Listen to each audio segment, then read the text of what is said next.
Hello दोस्तों, तो स्वागत है हमारे रियल एजुकेशन चैनल पर। आज हम लोग पढ़ने वाले हैं गणित, और गणित का पहला चैप्टर है जिसका नाम है वास्तविक संख्याएं यानी रियल नंबर। यानी रियल्स नंबर हम लोग आज पढ़ने वाले हैं। क्लास टेंथ का अध्याय 1 है यानी गणित है। तो आज हम लोग देखेंगे इसमें पढ़ना क्या क्या चीज़ है, और कुछ 9th वाले चीज़ इसमें काम आते हैं। तो 9th वाले चीज़ भी हम लोग इसमें कुछ देखेंगे, और बेसिक यानी इंट्रोडक्शन के रूप में इस वीडियो में हम लोग देखेंगे। तो सबसे पहले हम लोग पढ़ेंगे यूक्लिड विभाजन एल्गोरिथम का प्रमेय क्या। इसका मतलब होता है लंबी विभाजन यानी लंबी विभाजन प्रक्रिया। लंबी विभाजन प्रक्रिया होता है, इसका मतलब होता है लंबी विभाजन प्रक्रिया। जैसे हम लोग पहले क्या करते थे, HCF निकालते थे, तो उस यहाँ पे ऐसे रहता था यानी हम लोग क्या करते थे कि 2 से ऐसे भाग देते थे। तो जैसे यहाँ पे 33 हो गया तो 33 हो गया, तो यहाँ पे 16 बार में लगा 32, फिर यहाँ पे 1 होगा, फिर यहाँ पे 2 आता था। तो इस तरह से हम लोग निकालते थे यानी लंबी प्रक्रिया द्वारा। तो इसको कहते हैं यूक्लिड विभाजन प्रमेय क्या। तो इसमें हम लोग ये सीखेंगे। उसके बाद है अंक गणित की आधारभूत प्रमेय। इसमें अभाज्य गुणज विधि सीखेंगे इसमें, यानी आंकिक अंक गणितीय की आधारभूत प्रमेय क्या। इसका मतलब है कि इसमें हम लोग क्या करेंगे, अभाज्य गुणज विधि हम लोग इसमें सीखेंगे। अब देखिए इसमें क्या है कि यूक्लिड विभाजन एल्गोरिथम प्रमेय में इसमें क्या है कि दो या दो से अधिक संख्याओं के HCF निकालेंगे। HCF यानी दो गो रहेगा, जैसे 3 का 14 रहेगा, और मान लेते हैं यहाँ पे 19 रहेगा। तो इस तरह से 3 गो संख्या रहेगा और कहेगा कि HCF निकाले। तो इस तरह से हम लोग 2 या 2 से अधिक संख्याओं का HCF निकालेंगे। जैसे रहेगा 3 और 14 का HCF निकाले, इस तरह से दिले रहेगा। तो हम लोग इसमें सीखेंगे यानी 2 या 2 से अधिक संख्याओं का यानी यूक्लिड विभाजन एल्गोरिथम प्रमेय के सहायता से हम लोग सीखेंगे। उसके बाद है इधर अगर देखें तो दिए गए संख्याओं का अपरिमेय सिद्ध करना। जैसे इसमें दिले रहेगा कि ये अपरिमेय संख्या है, ठीक है। ये दिले रहेगा अपरिमेय संख्या, पहले से ही दिले रहेगा कि ये अपरिमेय संख्या है, लेकिन कैसे अपरिमेय संख्या है ये सिद्ध करना है।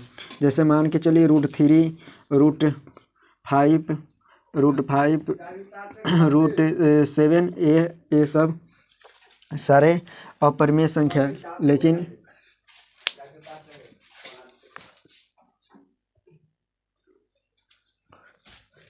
दी गई संख्याओं का अपरिमेय सिद्ध करना। यानी पहले से ही दिले रहेगा संख्या दिले रहेगा, जैसे दिले रहेगा 3, √3, √5, √7 ये सब दिले रहेगा। यानी ये एक अपरिमेय संख्या है। इस तरह से दिले रहेगा कि यह एक अपरिमेय संख्या है, लेकिन ये अपरिमेय संख्या है, लेकिन कैसे अपरिमेय संख्या है इसको हम लोग सिद्ध करेंगे, ठीक है। तो हम लोग मानेंगे कि पहले मानेंगे कि ये अपरिमेय संख्या नहीं है, इसको हम परिमेय संख्या मानेंगे। फिर उसके बाद P/Q के रूप में नहीं आएगा तो हम लोग समझेंगे कि अपरिमेय संख्या है। उसके बाद हम लोग सिद्ध पढ़ेंगे पूर्णांकों का विभाजन के गुणकों का संबंधित अनुप्रयोग। जो पूर्णांक है उसके विभाजन के गुणांकों के से संबंधित कुछ अनुप्रयोग हम लोग समझेंगे। और फिर इसमें पढ़ेंगे आंकिक गणित के आधारभूत प्रमेय में। इसमें पढ़ेंगे हम लोग क्या कि अगर जो संख्या दिले रहेगा, जो यह पता करना है कि दशमलव प्रसार शांत है या नहीं। हम लोग जैसे कोई चीज़ संख्या दिले रहेगा, यहाँ पे कुछ दशमलव पर ऐसे संख्या दिले रहेगा और कहेगा कि ये शांत है कि अशांत है, ये पूछेगा ऐसे। तो हम लोग जान लिए कि ये 2 पढ़ेंगे। अब हम लोग 9th में जैसे पढ़े थे कि प्राकृतिक संख्या किसे कहते हैं, पूर्णांक संख्या किसको कहते हैं, और पूर्णांक संख्या किसे अपूर्णांक किसको कहेंगे, और फिर परिमेय, अपरिमेय और वास्तविक, अभाज्य और भाज्य संख्या किसको कहेंगे। हम लोग ये सब 9th में पढ़ लिए हैं, लेकिन फिर भी हम लोग यहाँ पे एक रिवीजन के रूप में देख लेंगे। यानी अब हम लोग देखेंगे कि प्राकृत संख्या किसको कहेंगे। तो प्राकृत संख्या जो 1 से लेके अनंत तक जाता है, 1 से लेके यानी 1 से, जैसे 1 रहेगा, इसमें 2 रहेगा, 3 रहेगा, 4 रहेगा, और यहाँ ऐसे ऐसे अनंत तक जाता है, उसी को कहते हैं प्राकृत संख्या। किसको क्या कहते हैं? प्राकृत संख्या। और पूर्ण प्राकृत संख्या यानी कहेंगे पूर्ण संख्या। पूर्ण, तो इसमें जो प्राकृत संख्या है उसको पूर्ण करने के लिए आगे हम लोग जीरो लगा देंगे। क्या करेंगे? जीरो। तो ये पूर्ण हो गया। तो पूर्ण प्राकृत संख्या जो जीरो से शुरू होकर अनंत तक जाता है, जीरो से शुरू होकर अनंत तक जाता है, उसे क्या कहेंगे? तो पूर्ण संख्या कहेंगे। उसके बाद पूर्णांक किसको कहेंगे? पूर्णांक किसको कहेंगे? अब देखिए पूर्णांक हम लोग वैसे संख्या, जैसे यहाँ पे हम लोग इसमें क्या होगा कि हम लोग कुछ संख्या को ऐसे गिनते हैं जो 1 2 के रूप में गिनते हैं, ये हो गया प्राकृत संख्या। लेकिन पूर्ण संख्या कुछ ऐसे भी संख्या होते हैं जिसको हम लोग जीरो से शुरू करते हैं या जीरो लगाना पड़ता है, महत्व होता है पूर्ण संख्या। लेकिन कुछ हम लोग काम ऐसे करते हैं जो कि काम अगर कहे तो कोई चीज़ काम करते हैं 100 रुपया के, तो हम लोग के 150 रुपया खर्चा हो गया, यानी 50 रुपया हम लोग के माइनस में चल गया। तो यानी हम लोग माइनस के भी ज़रूरी हो गया, तो उसमें यानी माइनस ऐड कर दीजिए। पूर्णांक में क्या होता है? माइनस अनंत तक होता है, यानी -2 हो गया, -1 हो गया, और 0 हो गया, 1 हो गया, 2 3, ऐसे करी करी इधर भी अनंत और इधर भी अनंत रहेगा। तो इसको कहेंगे पूर्णांक संख्या। उसके बाद परिमेय संख्या किसको कहेंगे? तो ये जो पूर्णांक संख्या को अगर हम लोग p/q के रूप में अगर लिखते हैं, p/q के रूप में, जिसको जो संख्या को p/q के रूप में लिखा जाता है उसे कहते हैं परिमेय संख्या। तो p/q के रूप में किसको लिखते हैं ये भी ध्यान देना है। तो ये जब भी लिखा जाएगा तो ये पूर्णांक संख्या को लिखा जाता है, यानी p/q के रूप में। उसके बाद अपरिमेय संख्या, जिसको अपरिमेय संख्या उसको जिसको जो परिमेय संख्या नहीं है, जैसे इसमें √3/1 यह एक अपरिमेय संख्या है। तो यह अपरिमेय संख्या किसको कहेंगे? तो जिसको हम p/q के रूप में नहीं लिख सकते हैं। और फिर उसके बाद है वास्तविक संख्या। तो वास्तविक संख्या, परिमेय संख्या और अपरिमेय संख्या के दोनों को हम ये दोनों को वास्तविक संख्या कह देते हैं। फिर हो गया अभाज्य संख्या किसको कहेंगे? अभाज्य संख्या जिसको जो वैसे संख्या जो खुद और एक से, यानी जो संख्या है मान के चलिए कि 3 है, 3 संख्या है, 2 संख्या है, तो ये खुद से और अपने से विभाजित होता है, उसे क्या कहेंगे? अभाज्य संख्या। यानी सीधे कहे तो जो खुद से विभाजित होता है, जो खुद से विभाजित, एक से तो सभी विभाजित होता है, जो खुद से विभाजित होता है उसे अभाज्य संख्या कहेंगे। जैसे हो गया 2 3 2 3 5 7, ऐसे करी। और अभाज्य संख्या किसको कहेंगे? भाज्य संख्या, तो वैसे संख्या जो 1 से भी कटे, 2 से भी कटे, 1 से भी कटे, और खुद जो सम संख्या है उससे भी कटे, तो उसको कहेंगे भाज्य संख्या, यानी जिसको विभाजित किया जाता है। तो जैसे यहाँ पे हो जाएगा, क्या हो जाएगा? 4 हो जाएगा, 6 हो जाएगा, उसके बाद 8 हो जाएगा, इसके बाद 10, इसी प्रकार से होगा यहाँ पे। अब देखिए, तो अभाज्य संख्या हम लोग देख लिए, अभाज्य संख्या देख लिए। उसके बाद है प्राकृत संख्या किसको कहेंगे? पूर्ण संख्या किसको कहते हैं? पूर्णांक किसको कहते हैं? और परिमेय संख्या कौन होते हैं? अपरिमेय संख्या कौन होते हैं? वास्तविक संख्या कौन होते हैं? तो हम लोग इतना चीज़ देख लिए। अब हम लोग अगर देखें तो कुछ संख्या को हम लोग निरूपित करते हैं, जैसे प्राकृत संख्या को कहते हैं n से निरूपित करते हैं प्राकृत संख्या को। पूर्ण संख्या को हम लोग w से निरूपित करते हैं, पूर्णांक को z से निरूपित करते हैं। उसके बाद जो है q से, इसको q से डिनोट करते हैं। और फिर उसके बाद वास्तविक संख्या को और रियल संख्या यानी रियल नंबर्स से संकेत करते हैं। अब देखिए, अब आगे हम लोग देखते हैं एल्गोरिथम और परिमेय। एल्गोरिथम और परिमेय किसको कहते हैं उसके बारे में हम लोग थोड़ा सा जानकारी ले लेते हैं, और फिर जानेंगे कि एल्गोरिथम द्वारा कैसे ये शेप निकाला जाता है। और परिमेय का मतलब कि कुछ सिद्ध दे रहेगा। जैसे परिमेय का मतलब यहाँ पे होता है, जैसे कुछ दे रहेगा, जैसे हम लोग क्या करते हैं यहाँ पे जो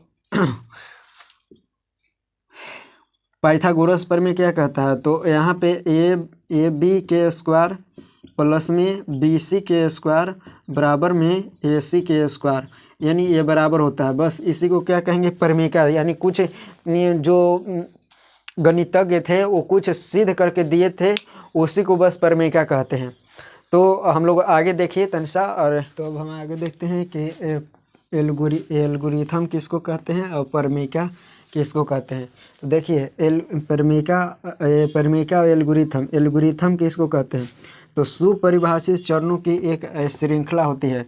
सुपरिभाषित मतलब एक सरल संख्या देले रहेगा और उसका एक चरण बाई चरण देले रहेगा, तो श्रृंखला के रूप में होती है, जो कि एक हल करने की एक प्रक्रिया है। क्या है? एक हल करने की प्रक्रिया यह विधि प्रदान करती है। जैसे HCF ये क्या करती है? एक विधि प्रदान करती है। ये समझाएंगे, जब बनाएंगे तब समझ में आएगा अच्छा से, अभी केवल सुनिए। देखिए दूसरा है परमीका एक सिद्ध किया हुआ, ठीक है। पहले भी बताएं कि परमीका जो है एक सिद्ध किया हुआ कथन होती है। क्या होती है? कथन होती है। और इसे एक अन्य कथनों को सिद्ध करने में प्रयोग किया जाता है। क्या किया जाता है? यह एक वैज्ञानिक द्वारा दिया गया, यानी गणितज्ञ द्वारा दिया गया एक परमीका होता है, यानी सिद्ध किया हुआ, पहले ही से सिद्ध किया हुआ।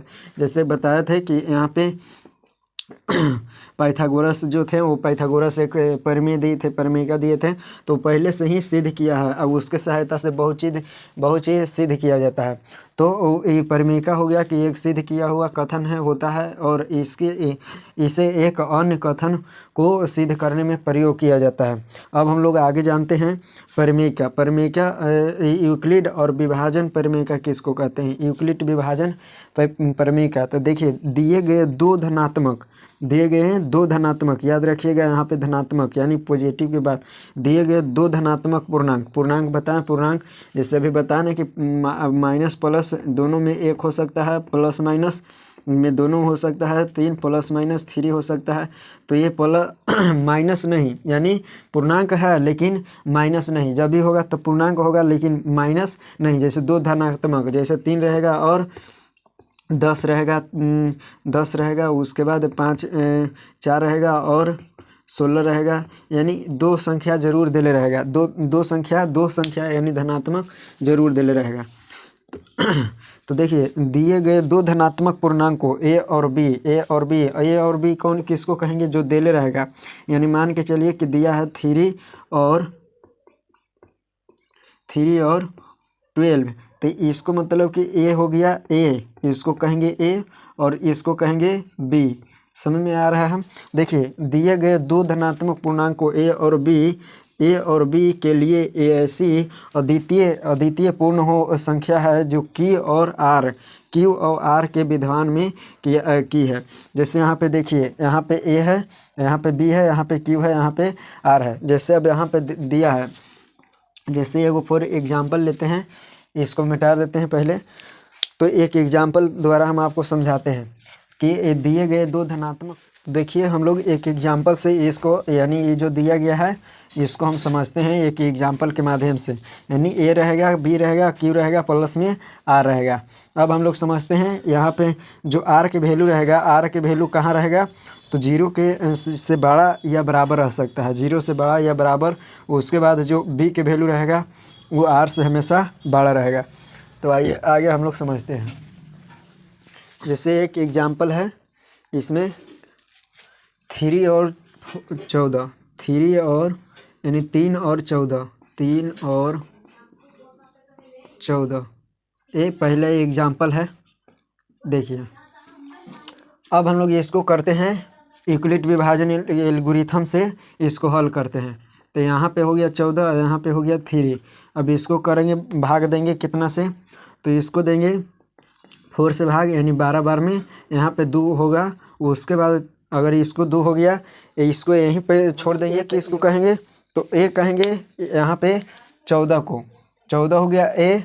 और उसके बाद बी हो गया यहाँ 3, और जो यहाँ पे भागफल आया ये हो जाएगा क्यू।